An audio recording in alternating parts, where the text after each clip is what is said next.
If you buy this, you will be happy. Can money actually buy you happiness at all?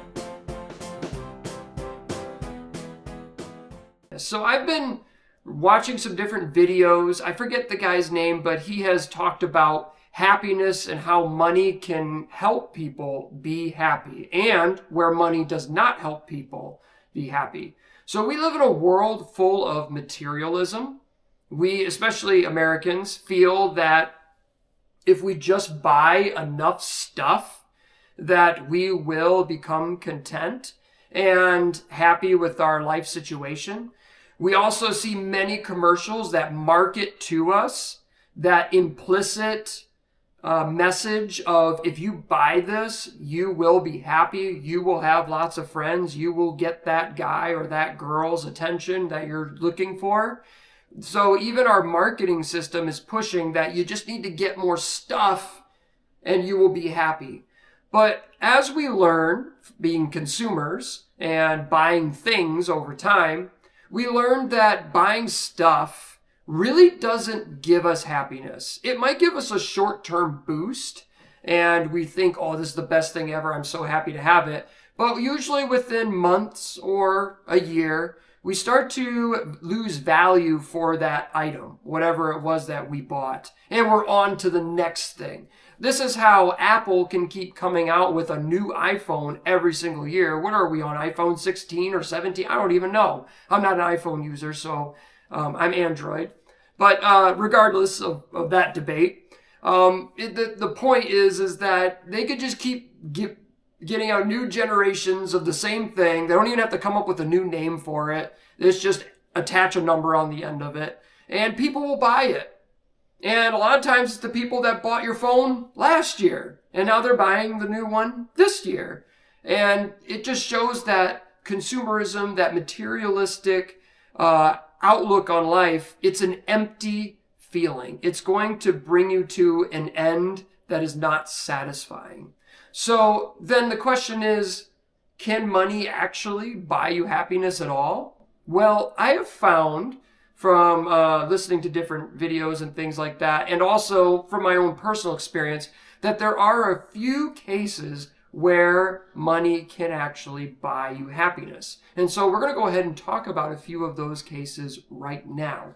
So starting out with the first thing is actually giving your money away.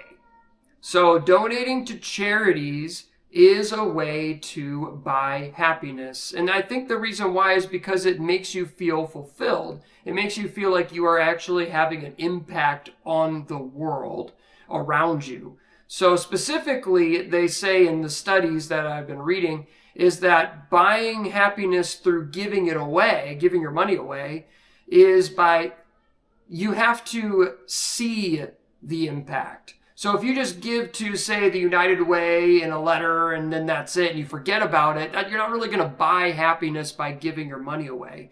But if you give a large tip to your waiter and then they show their gratitude toward you, you are going to feel some fulfillment from that because you got to witness the joy that you gave to another person. Same thing if you were to, say, adopt a family that needs Christmas presents and you buy Christmas presents for that family and then provide them to them, and you get to see the joy and thankfulness from those parents or kids as you present these presents to them. You will feel a greater and deeper joy in your heart because you made an impact. You made an impact on somebody else's life.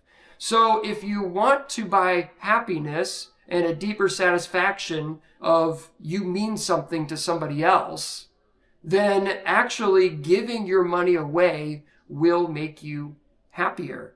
This is partly the reason why we tithe.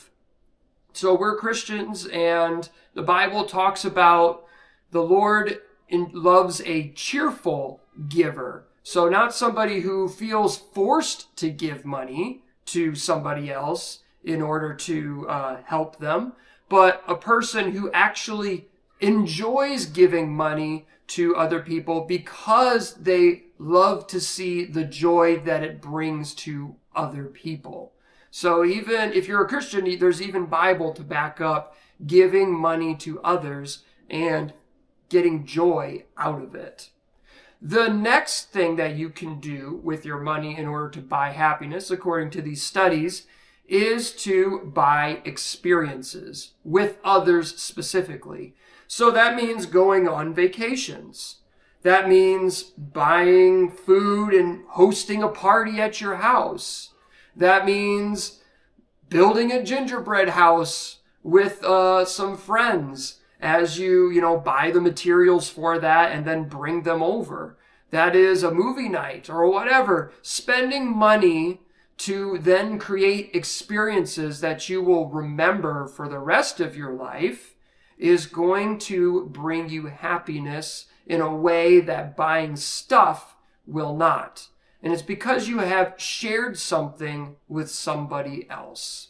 Notice how the first two that I've already mentioned have to do with other people. So if you just have money and you're just keeping it to yourself and you're just holding on to it for yourself and that's it, you're not going to get satisfaction or joy from that. You actually get joy from your money when you are using it to bless not only other people, but also yourself. So giving it out to other people freely. So when you invite somebody over for an experience, such as building a gingerbread house at your house or baking cookies or something like that, and you buy all the materials and ingredients for that, you are buying happiness because you are buying an experience with a friend or a family member that you may cherish for the rest of your life. My grandpa passed away about a year ago, and I was looking back at all the photos of my grandparents' house because my grandma had to sell the house because it was just too big, too much property to try to manage all on her own and that sort of thing. And we just were going through pictures. And as I look at all the pictures in that house, it's a house full of memories, but specifically experiences. Birthday parties, Thanksgivings, Christmases, 4th of Julys, just all kinds of just random times where we showed up and just brought things together and had a good time. Just tons of experiences that will be carried forever. And it was because we decided to not only come together as a family, but also share stuff together so that we could create those experiences. So that is the second thing. You can buy experiences which will be memories for you to carry for the rest of your life, which will in turn bring you joy and happiness about your life. Here's the third thing you can do with your money in order to buy happiness. The third thing is to buy time. Now, we have to be very specific about this. When I say buying time, I'm not saying buying convenience, because people will conflate the two. They'll say, okay, well, I'm going to eat out every single day of my life because I'm saving time. I am buying time because now I'm not grocery shopping and I'm not cooking and I'm not doing these other things. So I'm actually buying myself time. But if you use that supposed extra time to do nothing, you don't share any experience with anybody, you just sit on your phone and flip through your phone for an hour or two, then you didn't really buy happiness through time. What you did was you bought convenience, which didn't really bring you any satisfaction or joy. So if you're going to buy time, it needs to be spent with somebody. It can't just be, I bought this time and then I did nothing with it. At that point, you're just buying convenience. So let me give you an example, and I'll use my own life for this. I'm a teacher. I'm an elementary school teacher. I teach 5th graders. And when I went to college, I could have been a bunch of other things. I was really good at math. I could have went the accounting direction because my dad is an accountant. I really thought about becoming an accountant myself. I could have became an engineer because that was all the rage when I was getting started and getting ready to go to college. Many of my friends became engineers and people that I knew. But I chose to become a teacher instead, even though I knew that they were going to the profession gets paid less than both of those other professions that I mentioned to you. But there are some things about a teacher that an accountant and an engineer don't have. And that is, one of those things is time. I have summers off, and I am extremely blessed to have that. I get to use that time to be with my kids. I get to use that time to be with my wife. So even though I am making less, in a way, I am buying time for me to use to give myself happiness, but also to create experiences for my family that they will be able to cherish forever as well, because I am present. I am there. So that's another example of buying time, which will eventually buy you happiness, is the profession that you choose. If you choose a profession that has 70 to 80 hours of work a week, then you're sacrificing time to get money, which isn't necessarily an inherently bad thing. It's just that you're not going to be able to buy that time back because of the profession that you chose.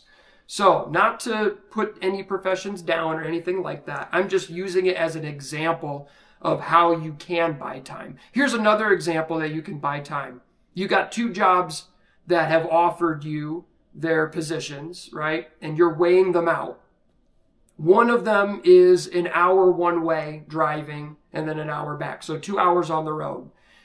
The other one is 15 minutes away. So 15 minutes there, 15 minutes back. If you're wanting to buy time, let's say the closer one pays less and the further one pays more. By choosing the shorter one, yes, you're getting paid less, but you are buying yourself time that you could then use to be with people that you love and create experiences with them. So that's another example of buying time, which will then buy happiness. But remember, in order for that to work, it needs to be spent well. So you can't just buy time and then do nothing with it. You got to buy time and then spend it. Spend it on people that you value, because that will help you bring joy and happiness to your life. Don't buy convenience, because that's not going to help. You're still going to feel empty. Because you're not using that time that you got for anything of value. Use your time wisely when you gain it. So those are my 3 things that I found that you can actually buy happiness and fulfillment in your life with money. Everything else outside of that, money is simply a tool and should be treated as such. A tool, a means to an end to get something else. The Bible says that the love of money is the root of all evil. So if you're just trying to get money just to get it, then that's not really going to satisfy you. You're always going to feel like you need an extra dollar. You're going to always feel like you need more. But when you are looking at money properly as simply a tool to get you the things that you truly value, such as time with your family, sharing experiences with those that you love, and blessing others with your extra money, then you will see happiness really start to bubble up in you, because you're making an impact. You're making an impact on others. Okay.